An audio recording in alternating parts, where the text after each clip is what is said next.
ಸಾಕಷ್ಟು ಬಾರಿ ಡಾಕ್ಟರ್ ಬಾಬಾ ಸಾಹೇಬ್ ಅಂಬೇಡ್ಕರ್ ಮತ್ತು ಸಂವಿಧಾನದ ಬಗ್ಗೆ ಅತಿ ಹೆಚ್ಚು ಮಾತಾಡ್ತೀರಾ. ಆ ಅತಿ ಹೆಚ್ಚು ಮಾತಾಡ್ತಾ ಇರೋದ್ರಿಂದ ಸಾಕಷ್ಟು ಯುವಕರಲ್ಲಿ ಈ ಸಂವಿಧಾನದ ಬಗ್ಗೆ, ಬಾಬಾ ಸಾಹೇಬ್ ಅಂಬೇಡ್ಕರ್ ಅವರ ಬಗ್ಗೆ ಸಾಕಷ್ಟು ತಿಳುವಳಿಕೆಗಳು ತಮ್ಮಿಂದ ತಿಳ್ಕೊಳ್ತಾ ಇದ್ದಾರೆ. ತಮ್ಮಿಂದ ಸಾಕಷ್ಟು ಹಕ್ಕುಗಳು, ಸಂವಿಧಾನದ ಹಕ್ಕುಬದ್ಧಗಳನ್ನು ಸಹಿತ ತಿಳ್ಕೊಳ್ತಾ ಇದ್ದಾರೆ. ಆದರೆ ಈ ವಿಷಯದ ಅಂಗವಾಗಿ ಕೆಲವು ಜನ ತಾವು ಒಂದೇ ಒಂದು ಸಮುದಾಯಕ್ಕೆ ಹೆಚ್ಚು ಮಹತ್ವ ಕೊಡ್ತಾ ಇದ್ದೀರಿ ಅನ್ನುವಂಥದ್ದು ಒಂದು ಮಾತಿದೆ. ಅದಕ್ಕೆ ತಮ್ಮ ಅಭಿಪ್ರಾಯ ಏನು ಹೇಳ್ತಾರೆ? ಯಾಕೆ ಅಂಬೇಡ್ಕರ್ ಸಾಹೇಬ್ರ ನಾವು ಒಪ್ಬೇಕಂತಂದ್ರೆ, ಜನರ ತಲೆಯಲ್ಲಿ ಕೇವಲ SC ST ಅಂತ ಮಾತ್ರ ಇದೆ. ನೀವು ಅದರಿಂದ ಹೊರಗೆ ಬರ್ರಿ.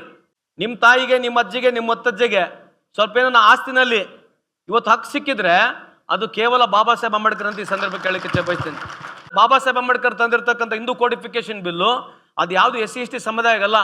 ಇಡೀ ಭಾರತ ದೇಶದಲ್ಲಿ ಇವತ್ತು ನಮ್ಮ ಹೆಣ್ಮಕ್ಳು ಆರ್ಥಿಕವಾಗಿ ನನ್ನ ಮುಂದೆ ಬಂದಿದ್ರೆ ಇವತ್ತು ಬಾಬಾ ಸಾಹೇಬ್ ಅಂಬೇಡ್ಕರ್ ಫೋಟೋನ ಅವ್ರು ಹಾಕೊಂಡು ಪೂಜೆ ಮಾಡಬೇಕು. ಯಾಕಂದ್ರೆ ಅವ್ರು ಪರವಾಗಿ ಹೋರಾಟ ಮಾಡಿರ್ತಾರೆ ಬಾಬಾ ಸಾಹೇಬ್ ಅಂಬೇಡ್ಕರ್. ಇವತ್ತು ಯಾವ ಸ್ಟೇಟ್ ಹೆಂಗ್ ನಡಿಬೇಕು, ಸ್ಟೇಟ್ ಸ್ಟ್ರಕ್ಚರ್ ನಲ್ಲಿ ಹೆಂಗಿರ್ಬೇಕು, ಫೆಡರಲ್ ಹೆಂಗಿರ್ಬೇಕು, ಸ್ಟೇಟ್ ಹೆಂಗ್ ನಡಿಬೇಕು, ಒಂದು ಸ್ಟೇಟಿಗೆ ಯಾವ ರೀತಿ ಪಾಲಿಸಿ ಮಾಡಬೇಕು, ವಾಟರ್ ಪಾಲಿಸಿ ಯಾವ ರೀತಿ ಇರಬೇಕು, ಪವರ್ ಪಾಲಿಸಿ ಯಾರಿರ್ಬೇಕು ಅಂತ ಹೇಳಿ ವಿಷನರಿ ಲೀಡರ್ ಅವರು. ನೀವು ಅವ್ರ ಬಗ್ಗೆ ಓದ್ಕೊಳ್ಳಿ. NEP ಬದಲಿ ದಯಮಾಡಿ ಬಾಬಾ ಸಾಹೇಬ್ ಅಂಬೇಡ್ಕರ್ ಬಗ್ಗೆ ಓದಿ ಅಂತ ಈ ಸಂದರ್ಭ ಕೇಳಲಿಕ್ಕೆ ಬಯಸ್ತೀನಿ.